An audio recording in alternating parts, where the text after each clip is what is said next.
नमस्कार साथीहरू। नेपाल प्रिमियर लिगको दोस्रो म्याच अन्तर्गत कर्णाली एक्स र चितवन राइनोज भिड्दैछन्। अब सोमपाल कामी अनि त्यसपछि कुशल मल्ल यो दुवै टोलीहरू चाहिँ लास्ट सिजनमा चाहिँ कर्णाली एक्सले चाहिँ थर्ड प्लेस र त्यसपछि चितवन राइनोजले फोर्थ भएको थियो। ग्रुप स्टेजमा भने कर्णाली एक्स चाहिँ चौथो थियो भने चितवन राइनोज तेस्रो भएको थियो ग्रुप स्टेजमा चाहिँ होइन। तर पछि चाहिँ प्लेअफमा चाहिँ कर्णालीले चितवन राइनोजलाई हराएको थियो। दुवै टोलीहरू चाहिँ अब फाइनल छिर्न त सकेनन्, थर्ड र फोर्थ रहे। र यस्तैमा अब आज गेम हुँदैछ। अब कुन कुन टिममा के कस्तो छ भन्ने कुरा पनि म तपाईँहरूलाई छलफल गर्नेछु। सर्वप्रथम त हामीहरू हेर्नेछौँ स्क्वाडमा कर्णाली एक्सबाट सोमपाल कामी, गुलसन झा, नन्दन यादव, अर्जुन घरती, दीपक प्रसाद डुम्रे, दिपेन्द्र रावत, युनिस विक्रम सिंह ठकुरी, विपिन प्रसाद शर्मा, पवन सराफ, त्यस्तै Yuvraj Khatri, Imran Sheikh, Manish Thapa iconic player, Will Vashisht, Mark Watt, Max O'Dowd, अनि त्यसपछि नजिबुल्ला जाद्रान, त्यसपछि प्रियङ्क पाञ्चल, अनि त्यसपछि जय किसान कोस्लावाला यसरी चाहिँ रहेका छन्। प्रियङ्क पाञ्चल र जय किसान कोस्लावाला चाहिँ इन्डियन खेलाडीहरू हुन्। नाजिबुल्ला जाद्रान अफगानिस्तान, म्याक्सो डाउट नेदरल्यान्ड्सको भयो है। त्यसपछि विल वशिष्ठ अस्ट्रेलियाको, मार्क वाट चाहिँ स्कटल्यान्डको चाहिँ स्पिनर रहेका छन्। र त्यसै गरेर उतापट्टि चितवन राइनोजको स्क्वाड हेर्ने हो भने कुशल मल्ल, रिजन ढकाल, विपिन रावल, दीपक बोहरा, त्यसै गरेर अमरसिंह राउटेला, रञ्जित कुमार, गौतम केसी, कमल सिंह ऐरी, देव खनाल, अर्जुन साउद, विपिन आचार्य, सौगात ढकाल आइकोनिक प्लेयर, रवि बोपारा, सोयल तानवीर, सेफजेब, पहिला सुदूरपश्चिममा थिए सेफजेब, अनि त्यसपछि डेभिड म्यालन र अनि त्यसपछि अल्फेस रामजानी भन्ने युगान्डाको प्लेयर पनि छ।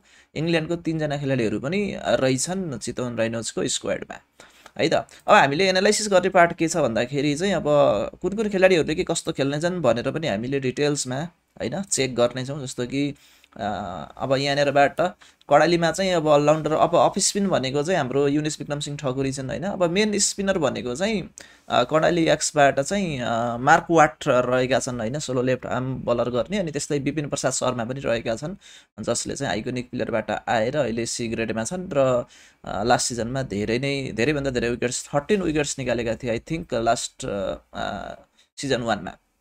त्यसै गरी अर्जुन घरतीले पनि राम्रो पोटेन्सियल देखाएका थिए।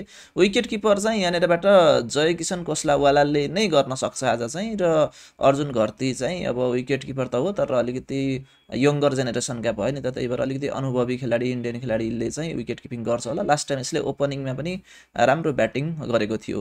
त्यसै गरेर अब पेस बलरहरूमा त अब त्यस्तो धेरै टेन्सन हुँदैन है। अब अफगानिस्तानको नजिबुल्ला जाद्रान चाहिँ एउटा मिडल अर्डरमा ब्याटर तथा अलराउन्डर पनि छन्। उनी आइसकेपछि एकदम कर्णाली एक्स स्ट्रङ देखिन्छ। म्याक्सो डाउट नेदरल्यान्ड्सको खेलाडीले चाहिँ ओपनिङ गर्न सक्छन्। अब ओपनिङमा चाहिँ अर्को खेलाडी जय किसान कोस्लावाला आउँछ होला। यो प्रियङ्क पाँचल भन्नेलाई चाहिँ नखेलाउला भन्ने कुरा हो कर्णाली एक्सबाट। त्यसै गरेर दोस्रो चार्टमा तपाईँले चितवन राइनोज देख्न सक्नुहुन्छ। चितवन राइनोजको कुरा गर्ने हो भने यहाँनिरबाट अब कुशल मल्ल कप्तान भइहाले होइन।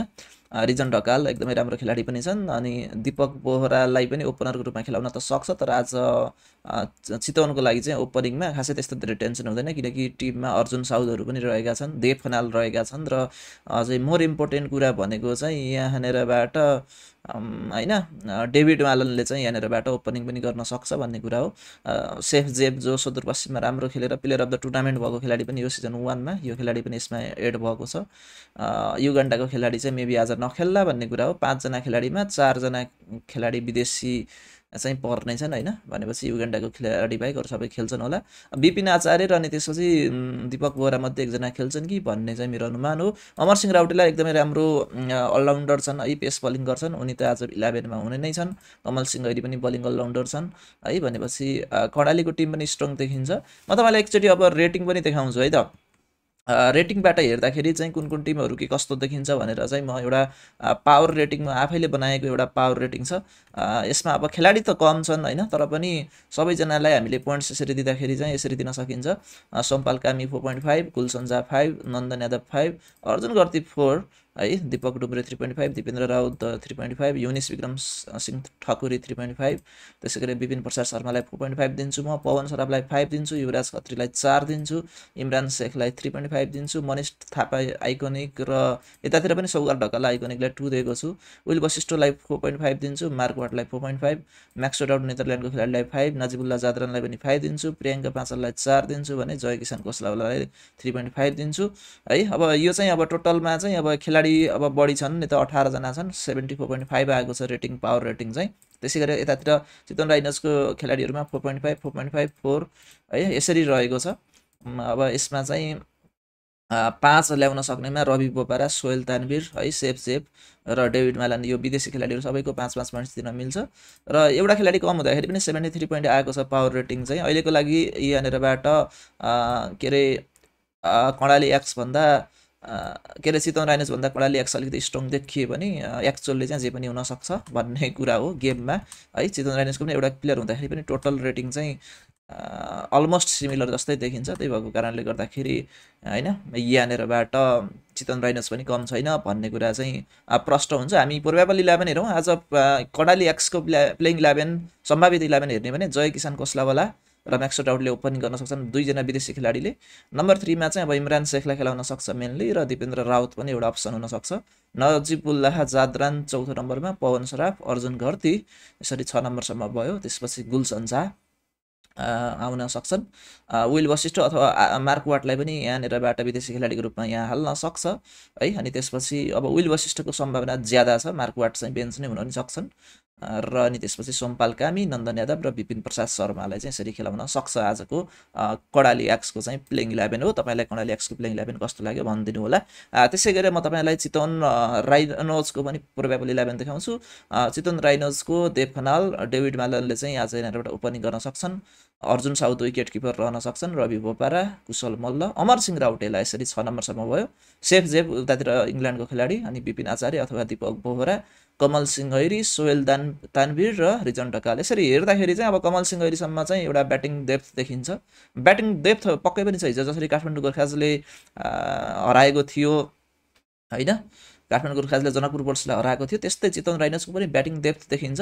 तर अब दुवै टिमहरू चाहिँ उत्तिकै बराबर जस्तै पनि मान्छु मैले चाहिँ होइन। दुवै टोलीमा त्यस्तो डेप्थ छ, गुलसन झा, विल वशिष्ठसम्म पनि ब्याटिङ छ, अनि सोमपाल कामी र नन्दन यादवले पनि ब्याटिङ गर्दाखेरि त विपिन प्रसाद शर्मा बाहेक अब मार्क वाट खेलायो भने चाहिँ अब बलर हुन्छ ऊ चाहिँ, तर विल वशिष्ठ खेलायो भने चाहिँ उसँग एउटा अलराउन्डिङ क्यापासिटी पनि छ। त्यस कारणले गर्दाखेरि विल वशिष्ठ खेलायो भने चाहिँ यहाँनिर 10 नम्बरसम्म नै एउटा अलराउन्डिङ क्यापासिटी छ। त्यसै यतातिर त अब सोहेल तानवीरलाई पनि अब अनुभव छ नि त, यो खेलाडी बलर भए पनि अब यसले पनि हान्न सक्छ भनेपछि यहाँनिर पनि 10 जना खेलाडीहरू चाहिँ एउटा अलराउन्डिङ क्यापासिटीको हुनेछन् र यसले गर्दाखेरि ब्याटिङ डेप्थ पक्कै पनि हुनेछ। ओके, यसरी चाहिँ आज नेपालमा भइराखेको नेपाल प्रिमियर लिग सिजन 2 को दोस्रो म्याचमा चितवन राइनर्स र कर्णाली एक्स भिड्दैछन्। तपाईँहरूलाई कुन टिमले जित्छ जस्तो लाग्छ कृपया कमेन्ट गर्न नबिर्सिनु होला। यसो हेर्दाखेरि एकदमै हेर्न लायक म्याच हो यो पक्कै पनि होइन, एकदमै डेन्जरस, दुवै टिमहरू स्ट्रङ भएको कारणले गर्दाखेरि रिजल्ट जसको पनि फेभरमा जान सक्छ। अल द बेस्ट दुवै टिमलाई।